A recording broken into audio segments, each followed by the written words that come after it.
Bismillah, Assalamualaikum warahmatullahi wabarakatuh. Alhamdulillahirabbil alamin, wassalatu wassalamu ala asyrafil anbiya'i wal mursalin wa ala alihi wa sahbihi ajma'in. Asyhadu an la ilaha illallah wahdahu la syarika lah, asyhadu anna Muhammadan abduhu wa rasuluhu la nabiyya ba'd. Mari kita awali kajian kita dengan baca basmalah. Bismillahirrahmanirrahim. Disyukur kita panjatkan kepada Allah Subhanahu wa taala yang masih terus memberikan nikmat yang tak terhingga kepada kita. Sampai pagi ini kita masih diberikan umur yang panjang, kesehatan dan juga kesempatan. Juga kita masih diberikan nikmat yang paling berharga, yang paling mahal, yaitu nikmat iman, nikmat Islam, nikmat ibadah, nikmat bisa menuntut ilmu agama. Mudah-mudahan nikmat Islam ibadah ini terus Allah sampaikan di akhir hayat kita. Mudah-mudahan kita semua nanti dalam keadaan husnul khotimah saat menghadap Allah Subhanahu wa taala. Salawat dan salam marilah kita sampaikan kepada junjungan kita semua Nabi besar Muhammad sallallahu alaihi wasallam. Allahumma shalli wa sallim alaihi, dan juga kepada keluarga beliau, para sahabatnya, serta pada umat yang istiqomah di sunnah beliau. Mudah-mudahan kita bisa istiqomah menjalankan sunnah semaksimal yang kita bisa. Mudah-mudahan di hari kiamat kita bisa diberi kesempatan mendapat syafaat dari beliau dan bisa berkumpul di surga Allah serta keluarga dan orang-orang yang kita cintai. Amin ya rabbal alamin. Hari ini kaji kita lanjutkan. Kita sudah masuk kepada kaji kerja langit yang keempat ya. Ini sudah masuk kepada kaji dalam ya. Kaji dalam. Kaji dalam itu maksudnya yang di dalam, bukan dalam konteks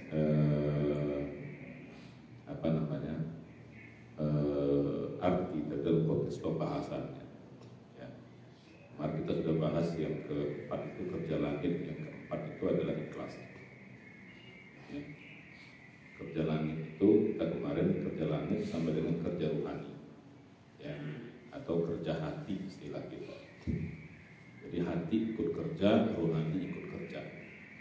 Bukan hanya badannya doang yang kerja. Kita selama ini memahami makna kerja itu ya badan doang, atau otak lah, atau akal lah yang kerja, mikir. Jadi kalau kerja yang pakai pikir, pakai fisik, itu kita katakan kerja. Tapi kalau kerja hati nggak kita pakai. Padahal justru kekuatan kita, kehebatan kita ada pada kekuatan hati itu, kekuatan rohani itu, kekuatan langit itu. Kalau kita pakai kekuatan langit atau kekuatan hati, kekuatan rohani, itu Allah ikut campur, yang paling penting. Inti dari yang kita bahas ini, selagi saya ulang, inti dari pembahasan kita tentang kerja ini, ya, tentang kerja langit ini, kalau kita kerjakan kerja langit ini, Allah ikut campur dalam pekerjaan itu, dalam perbuatan itu, dalam usaha itu. Allah ikut campur dalam konteks ikut campur membantu, memudahkan, menjaga, melindungi, mengarahkan, membimbing. Jadi gitu. Ya, jadi biar saya ulang kembali, jangan sampai salah. Ya, jadi kerja langit atau istilah kerjaan itu adalah pekerjaan atau bahasa kita usaha yang kalau kita lakukan Allah ikut campur. Tapi kalau nggak pakai kerja hati, nggak pakai kerja rohani, istilah kita kalau nggak ikut campur. Kita hanya berjalan sesuai dengan takdir saja.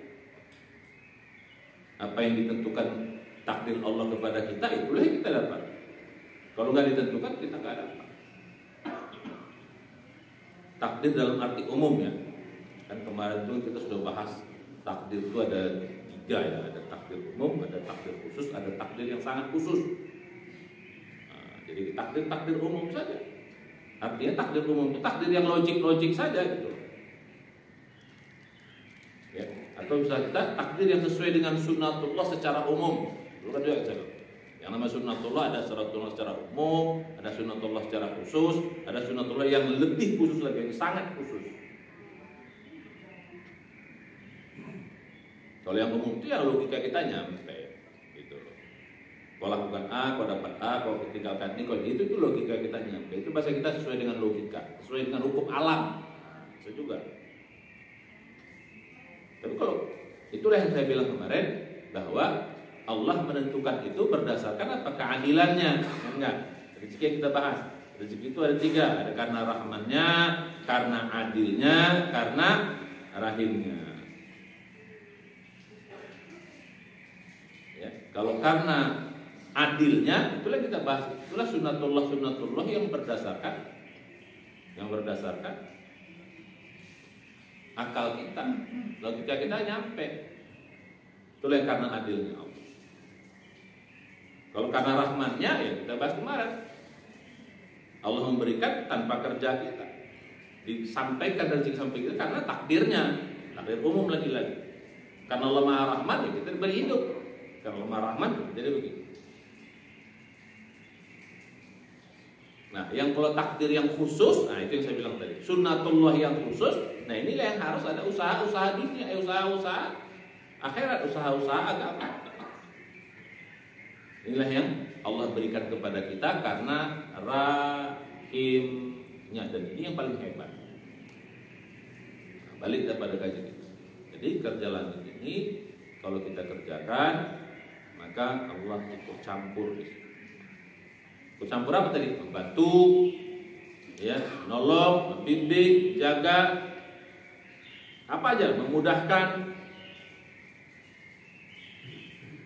Memang tidak langsung kontan gitu. Kalau langsung kontan nampak bentuknya, ya semua orang beriman, Pak. Semua orang beriman. Nggak nampak kontan dia. Gitu. Ya, nggak nampak kontan. Tapi bagi orang yang sudah melaksanakannya dengan baik, itu terasa, oh, ini Allah yang nolong. Kalau nggak mungkin bisa begitu. Kalau Allah nggak nolong. Nah, kira-kira gitu. Hati lebih tenang. Jadi dibimbing, ada aja jalan ini, ada aja lagi. Istilah bahasa kitanya, jalan itu min haitsu la yahtasib. Dari jalan yang kita nggak sangka-sangka. Kalau sunnatullah umum kan semuanya bisa disangka. Makanya ada istilah prediksi kalau dalam ilmu sains, prediksi, ada ramalan, prediksi. Nah, gitu. Ada apa namanya? Bisa kita, oh ini kalau begini gitu. Nah, ini kan dengan survei kelihatan ini nanti bisa begini. Wah, ini itu kalau surveinya bener gitu. Kalau surveinya dibayar ya enggak juga gitu. Itu di setting namanya. Ya, jadi bisa diprediksi. Jadi gitu. Nah, itu adalah ilmu-ilmu yang bersifat tadi takdir umum saja. Ya, Allah enggak ikut campur. Ya sudah, kalau gitu dekat kenapa? Kalau enggak ya enggak. Nah, tapi kalau ini tidak, bisa Allah berikan yang tidak ditakdirkan secara umum, tapi khusus dia bisa. Makanya sedekah bisa menyembuhkan sakit. Nabi bilang gitu, sembuhkan sakitmu dengan sedekah. Nah, kan logika nggak nyampe. Selama ini logika nyampe itu sembuh itu dengan apa? Dengan apa? Dengan obat, dokter, rumah sakit. Makanya berebut orang cari dokter kemana, cari rumah sakit yang canggih-canggih. Kalau bisa sampai ke luar negeri, bayar mahal. Karena logikanya Allah nggak ikut campur. Artinya bahasa sederhana ya, udah Allah gini aja deh. Oke, takdir sama kau gitu ya, udah mainkan, udah kenalah kau. Tapi kalau kita dengan Allah, oh ya ini harusnya kau kena ini, enggak, kau dapat ini. Nah, Allah ikut saja, begitu. Akhirnya begitu. Jangan dibayangkan ya. Oh ini salah nih kau ini. Kau bimbing kau kemarin. Nah, gitu. Kau di sini. Jadi begitu ada dikasih nanti Allah jalan. Nah, inilah kerja langit. Jadi kerja langit, kerja hati, kerja rohani itu apa? Kalau kita kerjakan, kalau kita lakukan dengan baik, Allah ikut campur dalam perbuatan pekerjaan. Nah, kalau udah Allah ikut campur kan asik, Pak. Ini bikin kita tenang. Ini membuat kita tetap optimis. biar mereka merancang satu putaran misalnya, misal gitu loh. Kenapa? Itu kan makarnya mereka. Makarnya Allah kan kita kan tahu. Memang logikanya bisa saja mereka itu menang dengan segala macam perangkat-perangkatnya. Mereka udah pasang macam-macam dengan segala macam kekuasaan dan outsourcing yang mereka punya. Bisa aja logikanya gitu. Tapi dengan keyakinan kita, Mas, emang Allah diam aja. Kalau kata orang Jawanya, Allah itu boten sare katanya gitu. Enggak apa? Enggak tidur. Jadi Allah ikut campur. Nah, disitulah butuhnya kita sebagai orang beriman itu ya doa itu kerja lagi. Dengan doa Allah ikut campur. Yang kemarin kita bahas, dengan ibadah Allah ikut campur. Ya karena berdua, ya karena nasta'in. Dengan amal-amal soleh Allah ikut campur. Itu apa? Diberikan karena sifat rahimnya. Sedekah bisa mengobati sakit, itu karena rahimnya Allah. Istighfar bisa menambah rezeki, bisa mempermudah rezeki, itu karena rahimnya Allah. Tawakal bisa, dan seterusnya kita bahas kemarin. Taat gitu juga, itu udah ketiga yang udah kita bahas. Sekarang yang keempat, dan ini paling pokok dan utama dari semua. Jadi kalau semua yang kemarin 10 itu intinya itu ada di ikhlas ini. Dan ini yang paling berat. Kalau tidak mengerti ilmunya. Tapi kalau mengerti ilmunya sebenarnya enggak berat-berat amat. Justru kalau enggak ikhlas tuh malah aneh gitu. Bagi orang beriman tuh aneh. Aneh, sayang, terlalu. Kalau bahasa yang parahnya bodoh, goblok. Nah itu bahasa parahnya. Nauzubillah. Mohon maaf. Benar. Dalam bahasa agama bodohnya ya. Kalau bahasa logika, pinter banget kayaknya. Itu nggak ada bodoh. Kan kemarin kita bahas, kalau kita ikhlas kita dapat yang lebih besar. Ridho Allah, rahmatnya, ujungnya surganya. Itu kan unlimited, tak terbatas. Itu yang kita dapat. Semangat ketar kalau kita nggak ikhlas, kita dapat yang receh, yang kecil, dunia ini. Nah, yang receh. Dapatnya 1000, dunianya hilangnya tak terbatas. Kalau bahasa matematikanya tak terhingga. Gimana Pak? Lambangnya itu begini, tak terhingga. Kan bodoh tuh. Ya, dia dapat yang terbatas, konstan gitu, C. Nah, ingat pelajaran Pak Nur. Yang hilang yang tak terhingga, kan rugi loh, gitu loh. Rugi banget. Ya. Seberapapun nilai itu, selama dia masih ada nilainya, dikurangi tak terhingga, pasti hasilnya minus tak terhingga, tetap rugi. Seberapapun nilainya. Sayang, makanya saya bilang tadi kalau bahasa ini bodoh banget loh. Lo dapatnya dikit, hilang tak terhingga. Ini contoh kita sebenarnya. Qobliyah subuh saja nilainya berapa? Nggak bisa disebutkan Pak. Nilainya nggak bisa disebutkan. Lebih kata Allah, bukan seperti ya. Kalau seperti berarti bisa. Ya. Qobliyah subuh nilainya seperti mendapatkan dunia serta seisinya. Itu masih equal. Ini enggak. Qobliyah subuh nilainya lebih baik. Nah, lebih baik itu nggak tahu berapa lebih baiknya. Nggak bayangkan. Itu hanya qobliyah cukup. Tidak bisa kita definisikan seberapa lebih baiknya. Lebih baik 200, 300. Pokoknya lebih baik tahu. Berapa lebih baiknya? Tak terhingga nilainya. Nah, rugi kalau kita nggak ikhlas. Yang terbatas kita belum tentu dapat, yang tak terbatas sudah pasti hilang. Kan gitu kalau nggak ikhlas. Kalau nggak ikhlas, yang terbatasnya dunianya belum tentu. Emangnya kalau kita kerja pasti dapat duit banyak? Pak, kalau kita kerja itu pasti duit banyak, pasti kaya? Belum tentu. Emang kalau kita rumah tangga udah pasti bahagia? Belum tentu.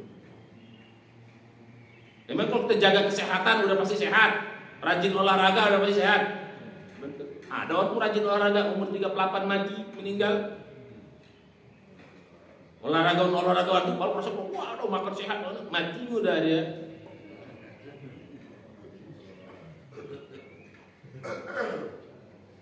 Saya dulu punya teman, ya sama-sama kita dulu belajar kungfu gitu kan.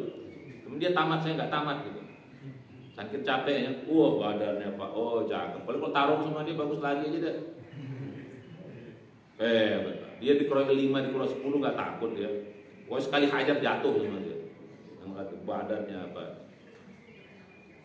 Mati Pak. Ya Pak ditabrak mobil. Mudah mati. Nanti. Jadi apa aja Pak? Ya kan? Ya Pak, bahasa kita tadi. Belum tentu. Jadi dia pikir dia bisa sakti, dia bisa lawan apa aja. Lawan mobil ini nggak bisa. Ya, kurang sehat apa? Kurang kuat apa? Kurang ini apa? Ya. Jadi dunianya belum tentu, akhiratnya udah pasti. Yang tak terbatas sudah pasti hilang. Makanya kalau bagi saya bilang tadi, kalau nggak ikhlas kemarin mengapa harus ikhlas? Karena sayang kalau nggak ikhlas, rugi kalau nggak ikhlas, terlalu kalau nggak ikhlas, jelek-jeleknya apa? Goblok kalau nggak ikhlas, akan gitu. Alhamdulillah, mohon maaf ya, bahasa gini biar bodoh banget gua kalau nggak. Yang dapat, yang terbatasnya belum tentu, yang nilainya sedikit samanan kolilannya belum tentu, yang unlimitednya udah pasti hilang. Makanya kalau kita balik dari orang ikhlas itu orang yang pintar, orang yang cerdas. Gak apa-apa gua gak dapat yang belum tentu, yang pastinya orang ikhlas sudah pasti dapat ridhonya, dapat pahalanya, udah pasti itu. Ridhonya gak terbatas, rahmatnya gak terbatas, dapat pertolongan itu udah tak terhingga. Ya udah gak ada masalah, receh-receh ini gak dapat. Maka saya bilang tadi, tak terhingga tambah 10 berapa hasilnya? Tetap tak terhingga. Gak ada masalah, gak nambah apapun Pak, seolah-olah gitu. Tambah 10, tambah 100, tak terhingga itu tambah 10, tambah 100, tambah 1000, tambah 1 juta, tetap itu tak terhingga hasilnya. Gak dihitung tuh tambahan itu. Betul gak Pak Nur? Matematik kita dulu. Tak terhingga tambah C konstanta berapapun nilainya, selama bisa didefinisikan C-nya tetap tak terhingga. Kan gitu. Berarti kalau C-nya 0 pun tetap tak terhingga, kan ada masalah dulu. Kalau C-nya negatif pun tetap tak terhingga, kan asik. Jadi kalau bicara enaknya pendekatan dengan logika matematik itu lebih enak. Oh iya, mau C itu berapapun banyaknya selama bisa dikatakan tetap nggak ada masalah. Bahkan dia 0 pun nggak ada masalah. Bahkan dia negatif pun C tak terhingga kurang C misalnya. C-nya kita bisa definisikan 100, 1000, juta berapa hasil, tapi tak terhingga. Berarti C itu berarti dunianya, kira-kira begitu bahasa kita. Makanya kalau kita udah ikhlas, dapat tak dapat dunia, tetap semangat. Nah, itu kemarin tuh ciri-ciri ikhlas. Tetap semangat, tetap bergairah, nggak peduli berapapun C-nya. Bahkan negatif pun C-nya tetap dia semangat. Itu masalah satu cirinya. Dagang, rugi dia Pak, tetap dia semangat. Kenapa? Ada kan minus tuh. Karena dia sudah dapat yang tak terhingga. Rugi dia, malah minus. Udah berusaha hidup sehat, tapi ternyata sakit, kan gak ada masalah. Udah berusaha servis suami, udah bersoleh, udah bagus, udah ini, udah olahraga, udah apa, suaminya kawin lagi,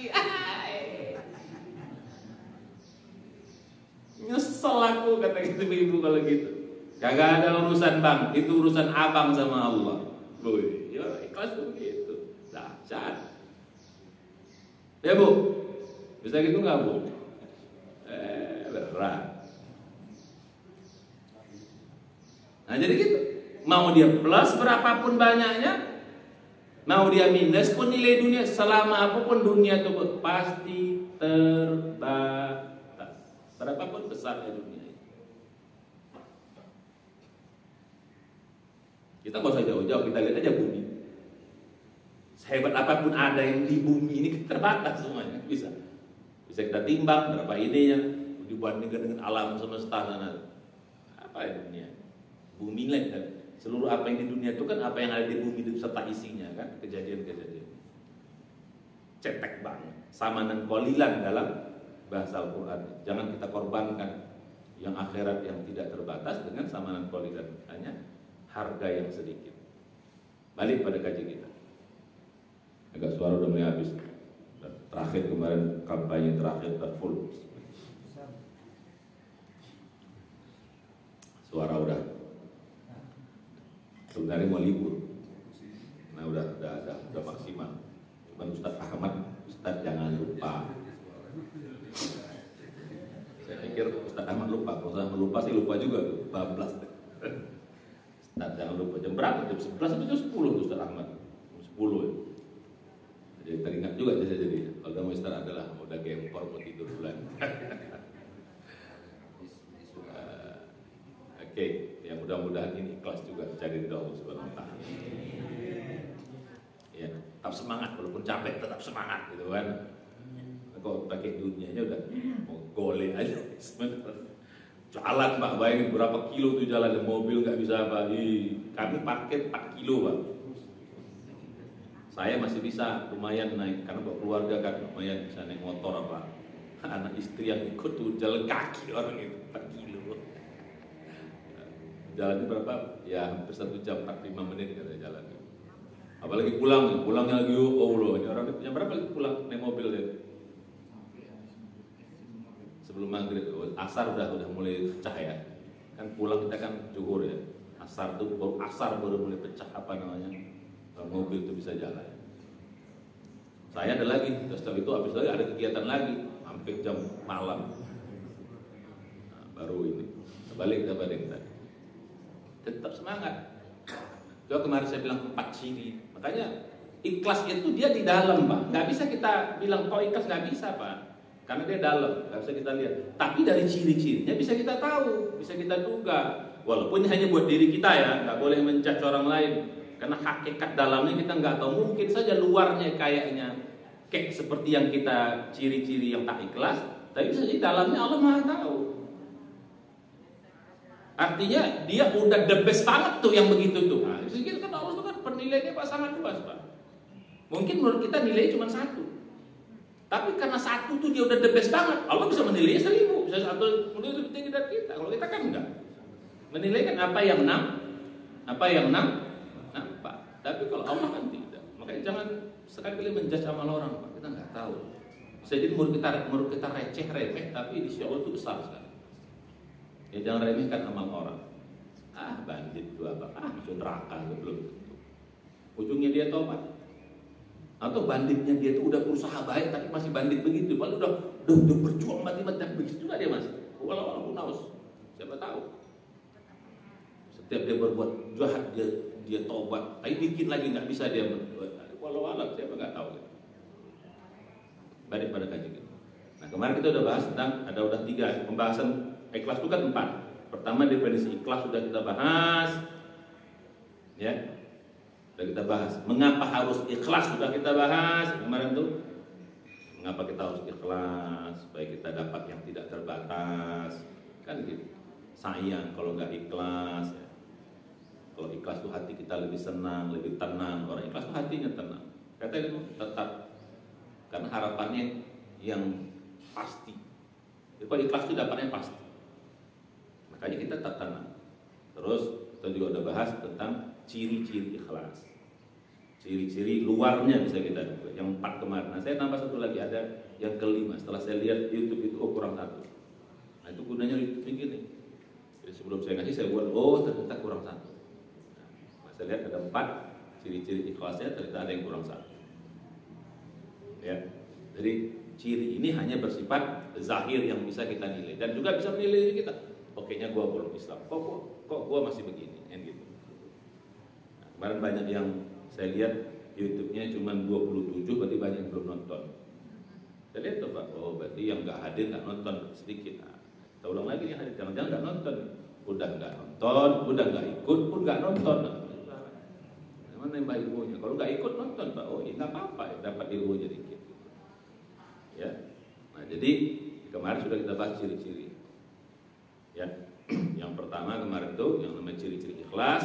Pertama, dipuji, ditengok, di apa orang, tetap tidak enggak nambah ilmu, amalnya enggak pernah. Istilah dipuji tidak terbang, dihina tidak tumbang. Jadi artinya tidak ada pengaruh eksternal. Orang ikhlas itu tidak akan ada pengaruh eksternal. Sedikit kita tambah. Apapun kondisi eksternal, apapun kejadian eksternal, itu tidak mengubah dia dalam melakukan amal itu. Baik amal perbuatan, tidak ada hubungannya. Karena ikhlas itu di dalam. Mau kondisi eksternalnya seperti apapun nggak akan pengaruh dia. Itu mau dipuji orang, mau dihina orang, nggak ada urusan. Mau orang terima kasih, dia bantu dalam konteks bantuan. Mau orang tidak terima kasih, bahkan mungkin dihina orang dia udah ngasih, lalu dijelek-jelekan orang dia udah bantu.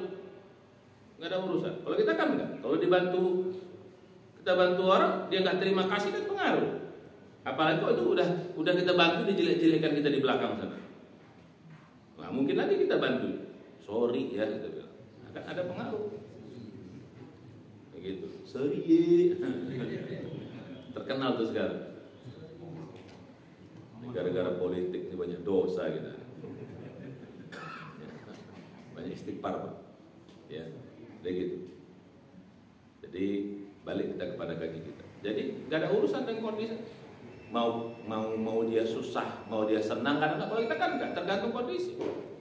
Kalau lagi susah, amalnya bagus, semangat. Kalau lagi senang, dia turun. Itu kan kondisi eksternal. Kalau ikhlas tuh kagak ada urusan dengan kondisi eksternal. Itu hebatnya ikhlas. Makanya ikhlas tuh makanya dia nggak ada urusan dengan kondisi eksternal. Mau di luar seperti apapun terjadi, tetap dia. Gak ada urusan, mau menang 0-1, 0-2, mau menang, gak ada urusan, tetap dia pilih yang benar. Gitu. Mengapa banyak-banyak orang yang pro 0-2 itu? Karena mereka yakin itu benar. Bahkan ustaz-ustaz kan dia yakin itu menang. Bagus kita pro sama yang menang, kan dia bilang begitu. Bagus kita pro sama yang menang Pak. Ngapain ngabisin energi sama yang ya peluang menangnya kecil. Ini udah pasti menang. Makanya mereka berebut di situ. Dengan kekuasaannya, dengan jabatannya, dengan apanya, bagus. Daripada nanti kalau dia menang, gua jadi oposisi terus gua babak belur, bisnis gua hancur, ustad gua nggak dipanggil lagi, jadi apa? Kan rata-rata yang berpihak begitu kan udah imannya itu menang. Kalau kita nggak ada urusan, siapapun yang menang tetap kita. Ya 01 itu bukan yang terbaik, tapi secara logika dan secara hati kita nggak ada lagi yang bisa, kan aneh. Yang satu suka sholawatan, yang satu suka joget-jogetan, yang satu suka nonton yang nggak benar. Itu logikanya udah nggak usah pakai agama dah nilainya. Ya tapi karena hawa nafsu tadi, yang itu udah kayaknya udah pasti menang karena punya semua. Udah kita bagus berpihak pada yang menang. Kan gitu. Kalau kita kan nggak ada urusan. Nah itu ikhlas tuh gitu, nggak ada urusan. Mau dapat, mau dikasih uang nggak dikasih uang kok, nggak ada urusan dengan kondisi eksternal. Tetap beramal. Karena kita beramalnya mencari ridho, itu yang unlimited. Walaupun Anies jadi pun kita dapat apa sih? Ya kita hanya berharap Indonesia lebih baik. Anak cucu kita bisa dapat yang lebih baik.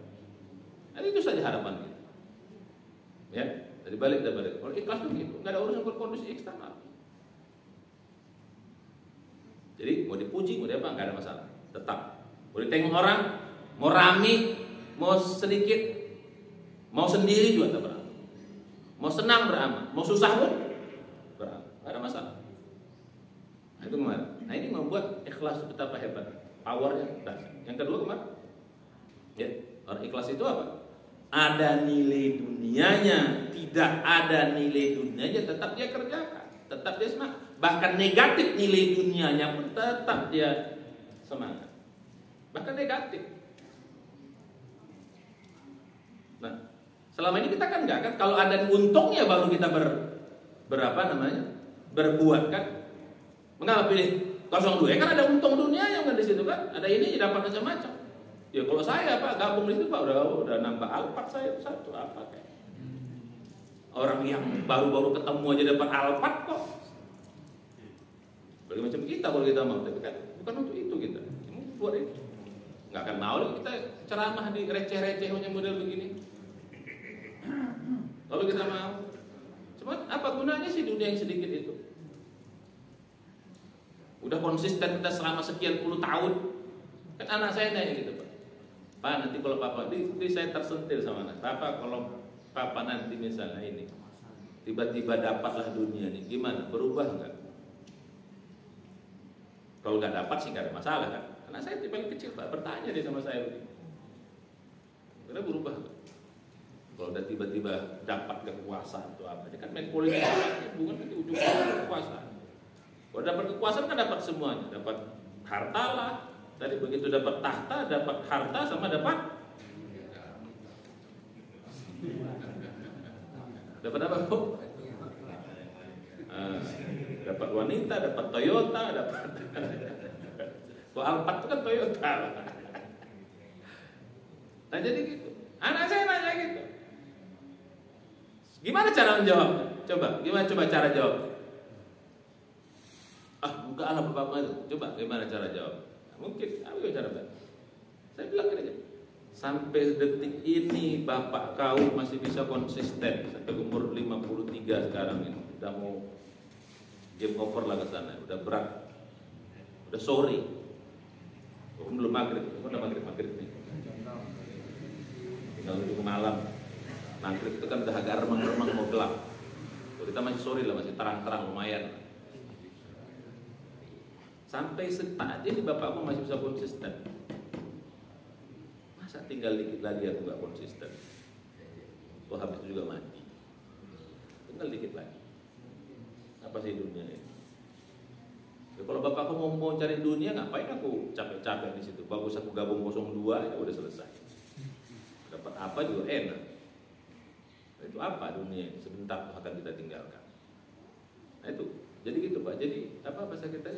Ada tidak ada dunianya tetap kita berbuat. Gak ada urusan. Nah, itu saya bilang tadi. Bisnis ada untungnya alhamdulillah. Gak ada untungnya gak ada masalah. Karena kita udah dapat yang tak terbatas tadi itu. Ngapain kita mengiming-imingkan receh itu? Berarti yang receh itu sifatnya bonus. Bonus yang receh itu. Dagang niatnya ya Allah saya cari ridho. Ya kalau untuk urusannya ibadah ini kita akan bahas. Kalau urusannya ibadah oke lah. Memang apa dunianya memang nggak ada. Sholat kan dunianya nggak ada walaupun ada sakit. Ada sehatnya bisa. Tapi kan itu kan agak susah juga nilai. Puasa diet ada lah nilainya, nilai dunianya. Tapi kalau perbuatan dunia yang ada untungnya, ini yang berat ini. Kayak kemarin saya bilang, ikhlas dalam perbuatan akhirat, perbuatan ibadah itu mudah. Tapi ikhlas dalam perbuatan dunia itu berat sekali Pak. Karena tadi syarat yang kedua atau karakter kedua itu apa? Ada tidak untung dunianya, tetap dia kerjakan, tetap semangat mengerjakan. Nah, ini kan sulit. Jadi gitu. Maka tadi bonus. Kita pilih 01, dia menang, alhamdulillah. Kalau kalah pun enggak kita dapat nilai. Udah kita, yang dinilai Allah kan niat dan yang Allah nilai itu Pak, niat dan usaha. Makanya niat harus benar, usahanya harus sudah hasilnya urusan Allah. Dapat nggak dapat kita udah full nilainya di hadapan Allah Subhanahu wa taala. Tak akan berkurang. Wa hum la yubkhasun, tidak akan dikurangi oleh Allah Subhanahu wa taala. Ini buat kita semangat, ada urusan. Termasuk yang ngurus anak, mau apa, suami, gak ada urusan. Masuk itu pada yang 3 kemarin. Nah, orang 3 itu ya tetap semangat dalam perbuatan. Kalau tadi kan pada untung, ini enggak, pada semangatnya. Semangatnya konsisten Pak, istiqomah terus amalnya.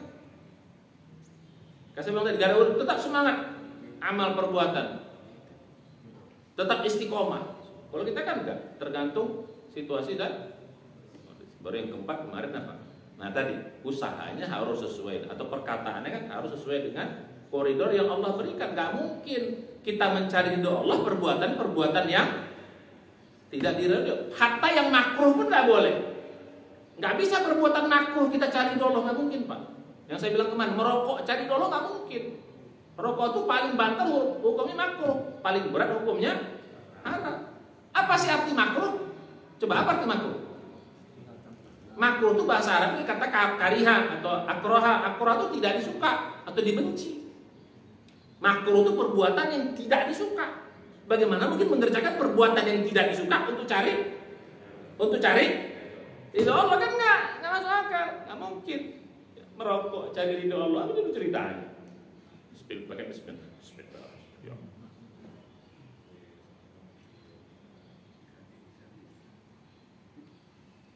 Jadi begitu.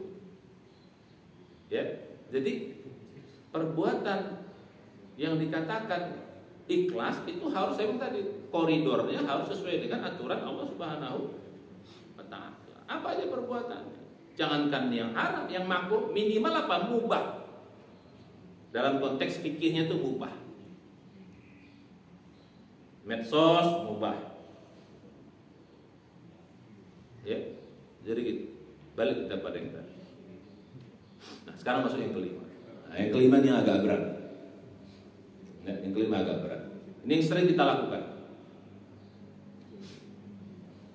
Yang keempat ini biasanya sebelum perbuatan. Nah, yang kelima ini setelah perbuatan. Ini sering kita merusak amal kita. Apa yang kelima? Yang kelima ini adalah tidak mengungkit-ungkit perbuatan. Tidak membangga-banggakan perbuatan. Usaha. Tuh. Tidak membangga-banggakan, tidak mungkin-mungkin. Dalam Al-Quran dikatakan dalam konteks sedekah tuh, ya ayyuhalladzina amanu la tubtilu shadaqatikum bil manni wal adha kalladzi yunfiqu malahu ria'an nas wa la yu'minu billah wal yawmil akhir. Tuh bahasanya keras. Wahai orang-orang beriman, la tubtilu, itu surat 2 ya, Al-Baqarah ayat 264 apa 265. Sebelah kiri paling bawah ya, halaman. Ya. Ayyuhalladzina la tubtilu, jangan kau rusak, jangan kau batalkan shadaqatikum, nilai sedekah, bil manni, dengan menyebut-nyebut perbuatan sedekah, wal adza, menyakiti orang yang kau beri, menyakiti dengan ucapan maksud. Kita sedekah sambil ngasih, nah ambil kan. Nah, gitu. Jadi kita ngasih tapi sambil nyakitin orang atau meremehkan orang, itu rusak. Termasuk juga mengungkit-ungkit. Kalau nggak ku bantu dia itu, ada sih kayak gitu. Sekarang aja sombong nih kayak gitu. Dulu kan langsap dia, kita yang bantu-bantu gitu. Sekarang jangan apa yuk gitu. Dalam konteks itu. Apa nilainya kata Allah? Orang yang seperti itu, kalladzi yunfiqu malahu ria'an nas, seperti orang yang berinfakkan hartanya ria'an nas, karena riya, kata ikhlas.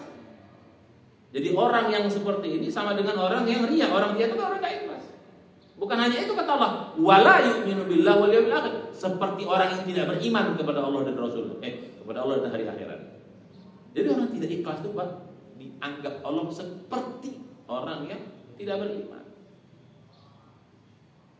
Ingat ya, ini kata-kata kalladzi itu seperti itu maksudnya bukan persis, tapi seperti itu ya, dalam konteks itu mirip dengan orang-orang yang tidak beriman. Maka saya bilang kemarin tuh, konsep ikhlas hanya ada di dalam Islam. Di luar Islam nggak ada konsep ikhlas, hanya dalam agama kita. Ya, 264 Pak. Betul ya, 264 ya. Jadi gitu. Malah Allah andaikan lagi. Ya, seperti apa? Seperti orang yang sudah taruh taruh tanah di batu yang licin, taruh gitu, bangsa tiba-tiba datang hujan, habis. Ya, balik kepada kajian. Malah ujung ayat itu, wallahu la yahdil qaumal kafirin. Malah seperti disebut orang kafir ya. Allah tidak beri petunjuk kepada orang-orang kafir. Balik pada kajian kita. Jadi Orang ikhlas tuh Pak enggak banggain amal. Karena kita suka gitu Pak, suka banggain amal. Sudah nyebut-nyebut, bahasa kita bangkit kan begitu. Jangan, itu akan merusak nilai. Orang untungnya buat kita, ngapain kita banggain? Kan kita udah dapat untung, ngapain dibangga-banggain? Rusak gara-gara itu. Apa dibangga-banggain? Ya.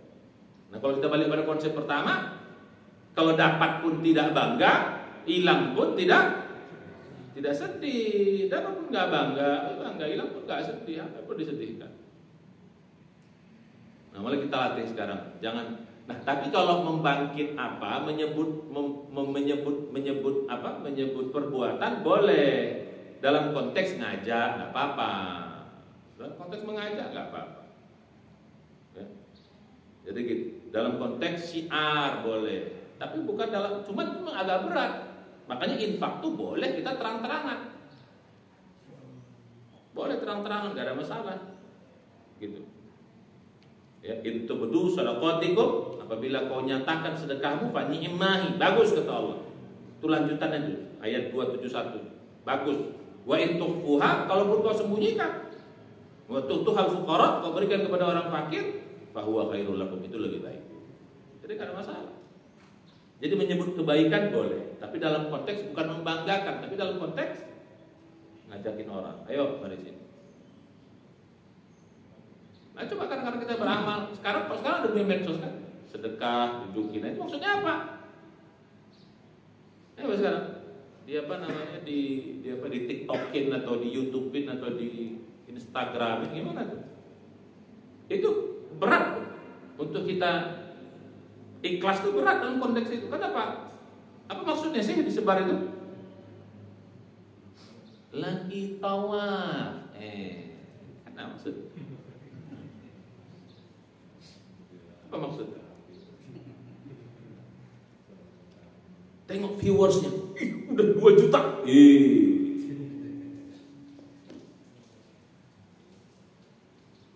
Maka saya kadang-kadang malas main YouTube tuh gitu Pak. Payah ikhlasnya. Maka sebenarnya udah saya tutup, saya ikhlas. Karena itu Pak, kalau nengok apa orang view saya 2 juta, apalagi bisa dimonetasi, ada duitnya, mantap. Berat. Ya, nah itu ciri ikhlas yang kelima. Mulai sekarang, walaupun tidak boleh kita judge, ada orang punya 5 ciri itu nggak boleh kita judge, karena yang tahu dalamnya betul adalah Allah Subhanahu wa Ta'ala. Oke, masuk kita bab. Sekarang kita masuk kepada bab yang bagaimana caranya biar ikhlas. Ini yang berat. Bagaimana caranya? Kalau urusan akhirat, urusan ibadah dalam konteks persis ibadahnya, kelihatan ibadahnya, itu enggak berat, walaupun susah juga dalam konteks orang-orang tertentu. Sholat mudah ikhlas nggak Pak? Sulit. Maka mungkin kita sholat cari dunia kan? Karena memang nggak ada nilai dunianya sholat. Puasa ada. Puasa niatnya diet, orang nggak ada nilainya. Puasa. Makanya kalau orang kita puasa, kalau niat puasa diundang orang makan, bukan. Kalau niatnya diet, diundang orang makan,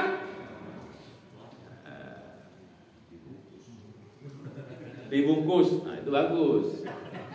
Tapi tuan rumahnya nggak mau kayak gini. Dibungkus ada juga katanya gitu kan.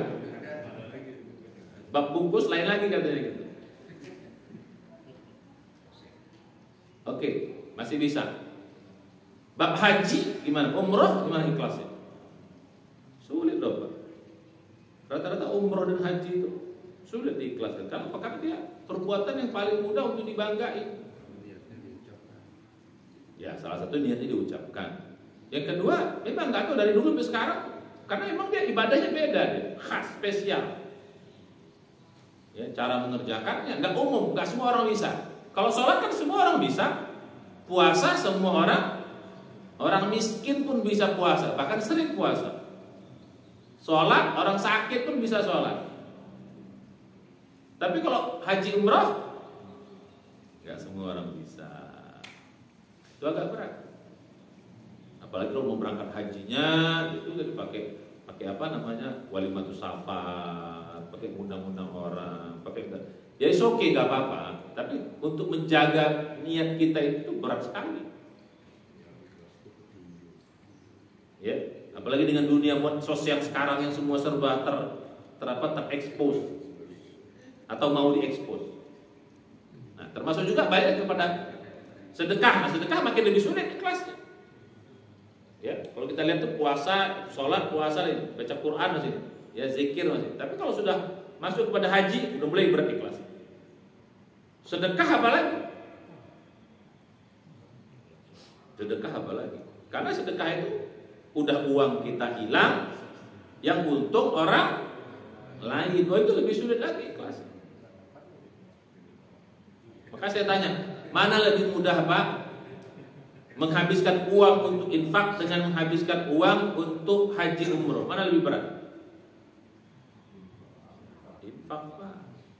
Kita habis uang 30 juta umroh, itu nggak terasa Pak. Tapi habis 30 juta untuk sedekah terasa. Kenapa? Karena umroh itu yang enaknya siapa? Yang di hotelnya siapa? Yang naik pesawatnya siapa? Yang bangganya siapa? Yang untungnya siapa? Ya kita. Tapi kalau sedekah, kita yang habis, orang lainnya yang dapat untung. Maka lebih berat sedekah untuk ikhlasnya.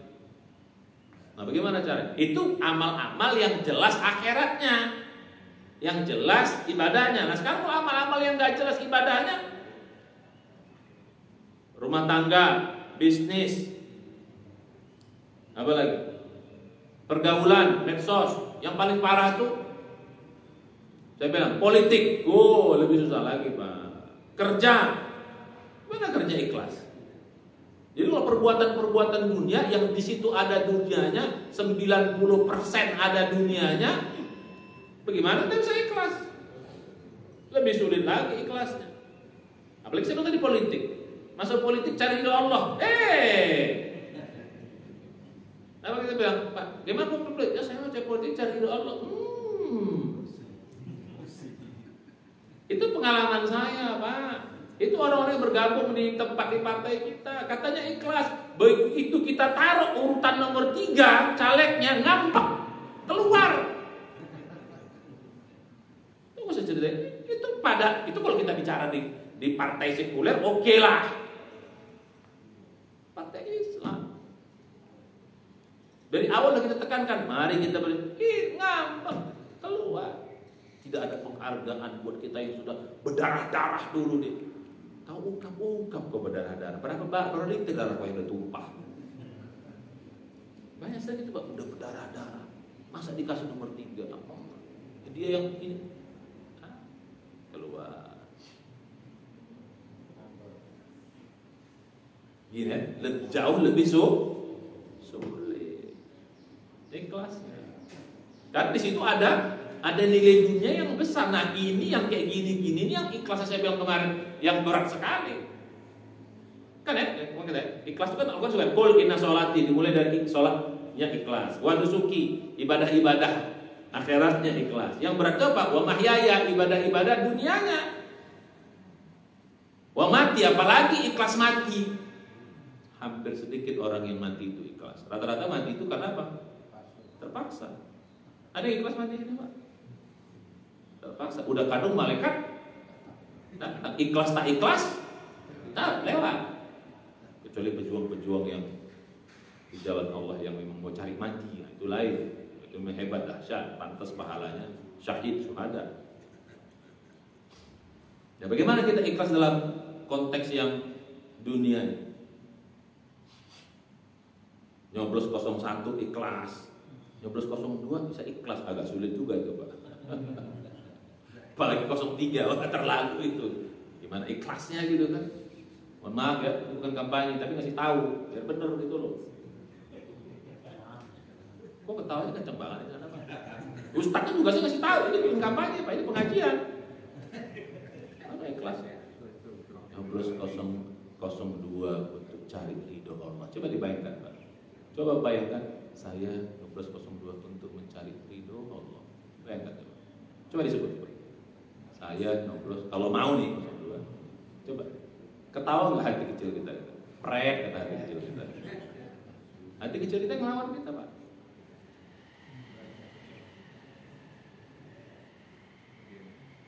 Ini bukan kampanye ya, tapi apa? Ngasih tahu gitu. Kan saya bilang tadi, apa? Yang salah satu ciri ikhlas yang kelima apa? Sesuai dengan aturan Allah.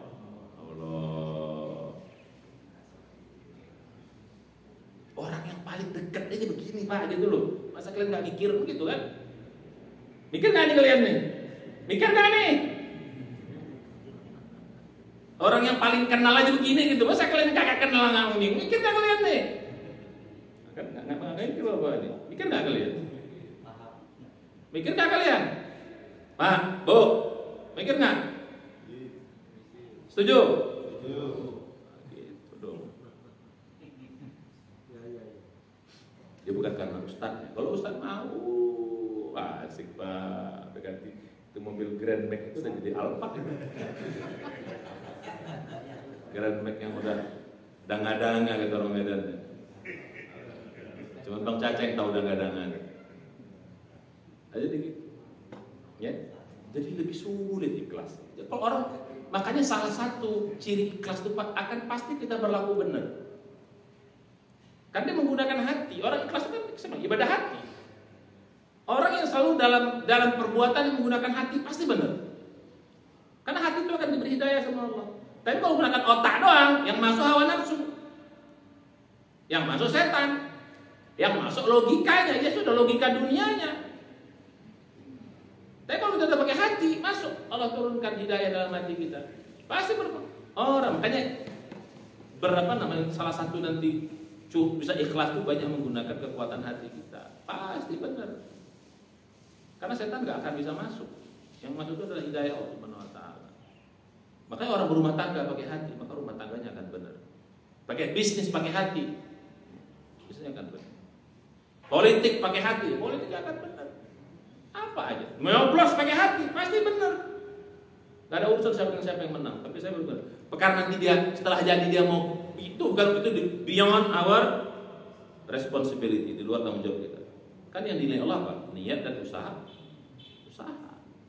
Usaha niatnya udah benar, usahanya benar, hasilnya dan Allah.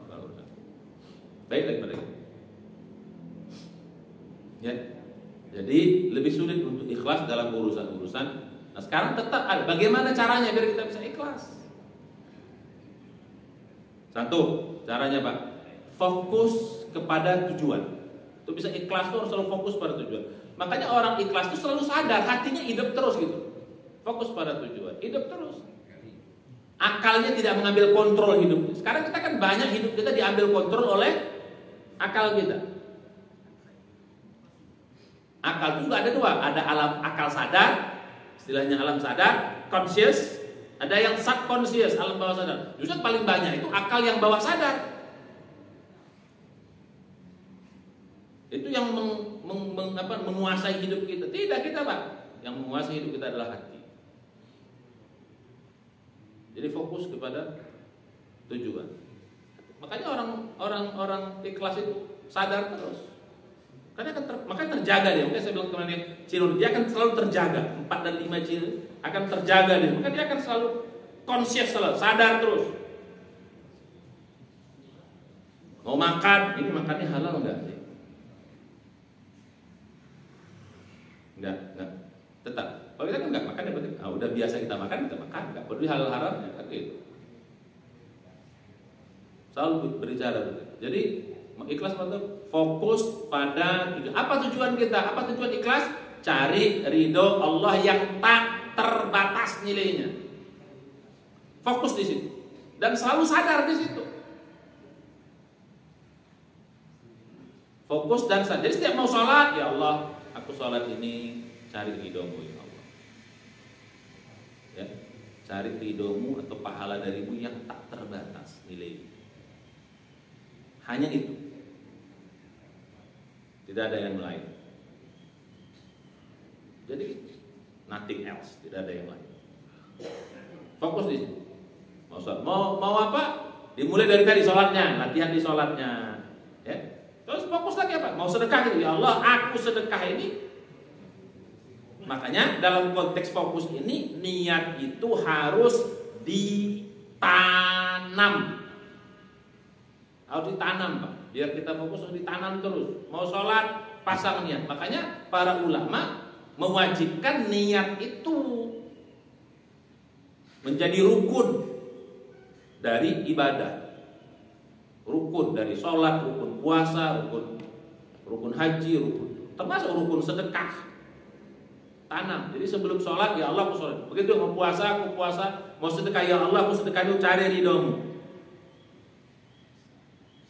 Aku rumah tangga ini cari ridhomu. Aku nyoblos ini cari ridhomu. Aku berpolitik ini cari ridhomu yang tak terbatas ini.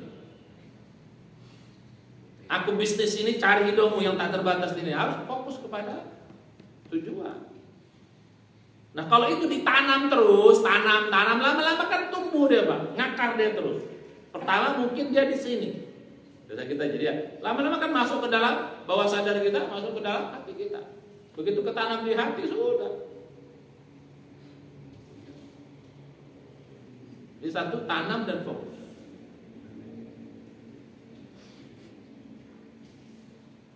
Nah yang kedua, nah ini saya bilang tadi saya campur, saya pesai. Kedua, selalu sadar kepada tujuan, sadar kepada niat, sadar terus. Karena kalau yang di awal, Pak, itu di awal, itu namanya ikhlas yang di awal. Nanam itu kan di awal. Kalau sadar itu kan dia bukan di awal terus, 24 jam. Lagi sholat, atau kalau lagi sholat terlalu sempit, ya. Misalnya lagi apa? Lagi sedekah atau sudah sesedekah gitu. Tiba-tiba orangnya nggak mau terima kasih, nah, gitu kan? Atau orangnya kan mungkin bukan sekarang, mungkin 2 minggu lagi, 3 minggu lagi, 4 minggu lagi, atau tahun depan. Sepanjang itulah kita harus tetap ikhlas. Bahkan sampai kita mati, tidak akan kita sebut-sebut, tidak akan berubah. Nah gitu. Maka tetap harus sadar niat namanya. Karena niat itu, makanya para ulama mengatakan niat itu bukan hanya di awal amal, tapi di awal, di tengah dan di ujung sampai mati. Jadi ikhlas sampai mati, Pak. Makanya inna sholati wa nusuki wa mahyaya, mati sampai mati ikhlas itu. Karena bisa saja amal itu rusaknya di ujung, bisa begitu, Pak. Sedekah kita yang 10 tahun yang lalu rusaknya sekarang bisa. Atau rusaknya mau mati nanti bisa begitu rusaknya. Tapi gara-gara diungkit-ungkit, gara-gara dibangga-banggain. Saya sering ketemu orang amal yang 30 tahun lalu sebelum sekarang. Kadang-kadang kita mau ingatkan susah gitu. Aduh, gimana Bapak ini gitu. Mudah-mudahan kita doakan dia bukan untuk bangga, tapi rasanya dia menceritakan itu dengan bangga gitu. Sayang. Ya, jadi balik pada kata. Jadi yang kedua harus tetap sadar. Pertama tadi fokus, sebelum itu fokus pada tujuan kita, bahwa kita cari. Kedua, tetap sadar niat, sadar akan mau ngapain kita ini. Ya cari itu, ya sudah. Kalau orang nggak muji, nggak ada masalah. Orang menghina, nggak ada masalah. Dapat untung, nggak ada masalah. Dapat rugi pun, nggak ada masalah. Maka terus sadarkan. Tapi syaratnya apa? Harus sering ditanam. Kalau nggak tanam, nggak akan. Ibarat pohon kalau nggak ditanam tidak akan tumbuh dong. Setelah dia tumbuh besar, kalau si dia udah sampai mendarah daging, Pak, itu dia awalnya dia ditanam, tapi lama-lama dia udah menjadi sudah menjadi jadi karakteristik kita. Oh, dahsyat. Godaan gimana pun nggak lewat. Itu yang kedua. Nah yang ketiga yang paling penting, ini yang berat. Mesti dilatih. Bisa jadi awalnya kita baru 10%, maka harus latih 20%, 30%, 40%, harus kita latih terus. Kan amal ini kan banyak. Nggak apa-apa, Pak, nggak ikhlas dari awalnya nggak apa-apa. Mudah-mudahan kita ikhlas di tahap berikut. Kan Allah itu mengapain? Latih terus. Nah salah satu termasuk untuk melatihnya ya ketika kita nggak ikhlas, istighfar saja. Makanya gunanya sadar tuh. Oh, tadi itu kayaknya nggak ikhlas deh. Aku bangga deh, astagfirullah. Nggak ada maksud itu ya Allah. Istighfar aja udah. Istighfar. Latih tuh. Makanya kalau saya kemarin saya namanya ikhlas itu, kalau saya pakai skala. Walaupun ulama dulu nggak ada skala, 0 dan 100 skalanya dulu. 0 dan 100. Kalau tidak 0, 100. Kalau nggak 100, 0. Kalau saya nggak, dia pakai skala 11/100 misalnya gitu. Ini kalau tahu berita itu ada 11/100. Ya jangan juga lah terlewat gitu.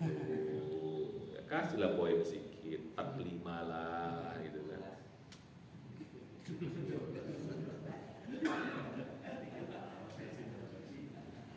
Nah, jadi balik pada kaji kita. Jadi mesti dilatih Bu.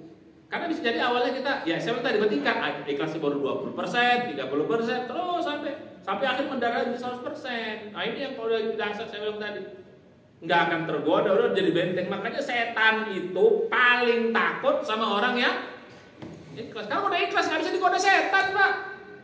Melewat mana setan itu godain kita? Maka setan itu mengatakan Fabi Izzati ketika dia dikeluarkan oleh Allah di surat ke-38, surat 38 itu surat Shad, mulai dari ayat 70 sekian akhir, sampai ayat 80 terakhir itu, ketika Allah mengatakan kenapa kau tidak sujud pada Adam, dia katakan ana khairun minhu, kata Allah, kau keluarkan, fakhruj minha, keluar kau dari surga, fa innaka rajim, kau terkutuk, terlempar, wa inna alaika laknati ila yaumi ba'tsun, ila yaumiddin, dan bagi engkau ada laknatku sampai hari terakhir. So, dia minta, ya Allah, tangguhkan ila yaumi ba'tsun, sampai hari dibangkitkan. Apa setelah itu? Dia apa katanya? Fabi izzatika, demi kemuliaan, ini hebatnya setan, Pak. Iblis. Tetap dia memuji Allah. Memuji Allah, dia tetap mengagungkan Allah. Fabi izzatika, demi kemuliaan engkau ya Allah. Dia bersumpah demi kemuliaan Allah. La uwiyannahum ajmain, aku akan sesatkan semua anak cucu Adam. Illa ibadaka minhul mukhlasin, kecuali hamba-hamba engkau yang ikhlas. Nah, jadi ini hebatnya agama kita. Jadi dalam agama itu iblis itu Pak, sebenarnya dalam konteks iman zahir dia beriman sebenarnya. Dia takut sama Allah, dia ini. Tapi dalam konteks iman yang seutuhnya tidak, karena iman itu harus berbuah taat. Berbuah taat, gak ada urusan. Dia nggak mau taat. Hawa nafsu masuk, disuruh Allah disuruh Allah sujud, akalnya hidup, dihidupin akalnya. Nah, pas aku sujud sama Adam, dia baru anak kemarin, baru ini belum ada apa, saya sujud. Oh, sorry dong, akalnya main. Perintah sujud, akhirnya dia tidak mau sujud. Ya sudah, keluar. Kalau kita kan, jadi iman itu harus berbuat taat. Kalau dia iman dalam konteks, ya percaya sama Allah pencipta, percaya Allah sebagai ini, Maha Kuasa, ya. Tapi dalam konteks ini dia nggak mau, ya beda. Ya. Makanya dia katakan, Fabi izzatika, demi kemuliaan engkau ya Allah. Nah, begitu tuh, sumpahnya iblis itu. Apa ujungnya? Tidak akan bisa digodanya siapa orang-orang yang orang nggak bisa tergoda Pak. Maka yang ketiga ini mesti dilatih. Ya nggak apa sekarang nggak ikhlas, nggak bisa diteruskan. Amal kita kan banyak. Nah jadi tahapannya gitu. Latihan pertama, ya latihan pertama amal-amal ini dulu. Amal-amal apa? Amal-amal yang zahir yang kelihatan ibadahnya. Sholat itu dulu latihan. Latihan kedua amal-amal yang setengah-setengah, dunianya ada, akhiratnya ada. Ini agak berat tadi, sedekah. Latihan gitu. Yang paling berat itu harusnya sedekah. Nah kalau kita mulai bisa ikhlas dalam sedekah, baru masuk latihan yang ketiganya yang paling berat itu mulai dari rumah tangga kita, bisnis kita, politik kita. Mulai sekarang besok nih tanggal 14 nyoblosnya, niatkan ya Allah, aku nyoblos ini cari ridho. Kalau betul Pak, hebat, dahsyat. Jadi amal soleh sampai sepanjang zaman kita. Kalau ternyata itu benar, jadi amal soleh kita Pak. Kalau dia nggak benar, amal soleh kita cuma sampai di sini. Sudah berpahala, unlimited. Tapi ternyata setelah kita pilih itu benar, setiap dia berbuat baik, setiap itulah kita dapat pahala. Bayangin Pak, 5 tahun dia baik, 5 tahun kita dapat nilai pahala. 10 tahun ya. Tapi kalau dia nggak benar, nggak ada masalah. Kalau urusan kita, sama kayak kita mengangkat imam. Mengangkat imam, kalau kita sesuai koridor, kita angkat dia salah. Dia tanggung dosanya sendiri, kita. Tapi dia benar, kita dapat tetap, dia pun dapat. Nah itu, angkat imam itu gitu Pak. Misalnya dia jadi imam, diangkat. Terus dia jadi imamnya, dia kentut. Nah ya. Kentut kan udah batal. Dia terusin aja, nggak ada masalah, kita nggak batal Pak. Dia yang batal. Kita ikut aja terus. Dia kentut sampai salam. Nah, dia. Dosanya dia tanggung. Sholat kita tetap sah. Dia cepet-cepet, kagak khusyuk, dia tanggung sendiri. Nggak ada urusan sama kita. Kita sudah ngangkat imam, makanya ngangkat imam. Itu harus bener. Ya, makhorijul hurufnya udah pas, hafalannya banyak, akhlaknya bagus. Oh ini dapat jadi imam, angkat jadi imam dia. Ini mau kita jadi imam dia, Fatihahnya misalnya beslema, misalnya begitu. Tahu beslema nggak Pak? Ya beradul. Kagak jelas semuanya, kita sudah jadi imam depan dia. Udah dosa semuanya.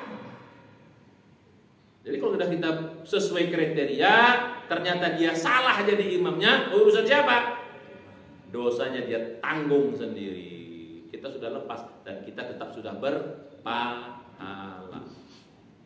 Dan kalau dia makin benar, tambah dapat lagi lebih pahala kita. Ya, tadi kita udah coblos benar. Nyoblos nomor 24 partainya. Nah gitu. Ternyata calegnya nggak benar, itu tanggung mereka. Nah gitu loh. Ya gitu Pak, setuju? Misal gitu, presidennya dia nggak benar. Kita ilmu kita sampai sebatas itu. Ini orangnya benar, sesuai kriteria, orangnya soleh, sudah. Di luar itu dia bikinnya urusan dia sama Allah. Pak. Tapi kalau dia berbuat baik, selama dia berbuat baik, maka kita dapat pahala. Kata Nabi, adal kafa'il. Orang yang nunjukin jalan, maka dia dapat sama dengan orang yang menjalankan pekerjaan itu. Selama dia dapat pahala, kita dapat pahala. Bagaimana kalau kebaikannya 10 tahun? Bagaimana kalau kebaikannya? Tapi sebaliknya keburukan juga kita udah tahu buruk. Kita ini dia bikin buruk 5 tahun kau tanggung buruknya. Ternyata kerusakannya sampai 10 tahun, 10 tahun kau tanggung buruknya. Sampai mati buruknya. Ini namanya dosa jariyah. Jadi yang namanya amal itu bukan Muhammad sedekah jariyah ada juga dosa jariyah. Nauzubillah, mudah-mudahan kita tidak termasuk dalam kelompok ini. Mudah-mudahan bermanfaat. Ini ya, nanti kita akan bahas lagi pada konteks yang akan datang. Ya, jadi satu tadi apa? Fokus pada tujuan, yaitu cari ridho Allah dan nilai tak terbatas di sisinya. Yang kedua, sadar selalu. Jangan gunakan akal, tapi gunakan apa? Hati. Jangan gunakan akal, gunakan hati. Sadar selalu. Nah, yang ketiga, dilatih. Dimulai dari hal-hal yang bersifat ibadah yang umum, baru ibadah yang setengah, ya, seperti sedekah, baru berarti ibadah-ibadah yang dunia sifat. Ada di terakhir. Bisa nggak orang? Insya Allah saya ikhlas Ustaz. Ada terakhirnya. Dia katanya ikhlas, tapi perbuatan ibadahnya nggak benar, nggak bisa juga Pak. Nggak mungkin orang bisa ikhlas dalam politik sementara dalam sholatnya dia nggak ikhlas, nggak mungkin tuh Pak. Yang ada orang ikhlas dalam sholat, tidak ikhlas dalam dunia pekerjaan dunia, nggak mungkin. Saya gitu kan, insya Allah bisnis saya ikhlas Ustaz, tapi sholatnya nggak pernah dia. Nggak mungkin. Bagaimana mungkin kau? Yang jelas-jelas ibadah yang harus kau ikhlas kau nggak ikhlas, apalagi yang ibadahnya belum tentu. Paham ya maksudnya ya? Sama kayak gini, yang bisa bikin bahan bakar itu apa kan minyak ya, raw oil ya, bisa bikin minyak. Nah yang raw oilnya saja yang mungkin paling besar bisa jadi minyak, nggak bisa kau bikin minyak. Sekarang kau mau bikin air ini jadi minyak, apa mungkin? Apa mungkin? Yang jelas-jelas bisa jadi minyak, tak bisa kau bikin minyak untuk bisa jadi bahan bakar. Apalagi air. Bagaimana mungkin ini bisa kau bikin minyak? Ini yang nggak bisa kau bikin jadi minyak. Bagaimana yang ini? Nah, sama. Sholat aja kau bikin nggak bisa jadi ikhlas. Bagaimana bisnis kau bisa ikhlas? Orang sholat kau aja nggak ikhlas, puasa kau nggak ikhlas. Gimana? Kira-kira begitu umpamanya. Balik kita pada zakat. Mudah-mudahan Allah berikan kepada kita pemimpin yang soleh. Amin. Ya. Ini juga jadi amal kita soleh semuanya. Amin ya rabbal alamin. Insyaallah mudah-mudahan 2024 ini tanggal 14 beberapa hari lagi ini keputusan kita dan Allah berikan kita pengganti yang lebih baik. Amin. Ya, negara kita bisa lebih baik insyaallah. Perkara setelah kita berbuat ini di luar kehendak kita serahkan sama Allah Subhanahu. Pasti Allah Maha Tahu yang terbaik. Ya, tidak usah kita sesali, tidak usah kita inikan, karena Allah Maha Tahu. Ya, jadi mudah-mudahan bermanfaat. Dari itu alhamdulillah. Amin. Doa. Ada pertanyaan nggak? Saya pikir nggak ada ya. Kita diskusi aja nanti di luar. Demikian tutup doa penutup majelis. Alhamdulillah.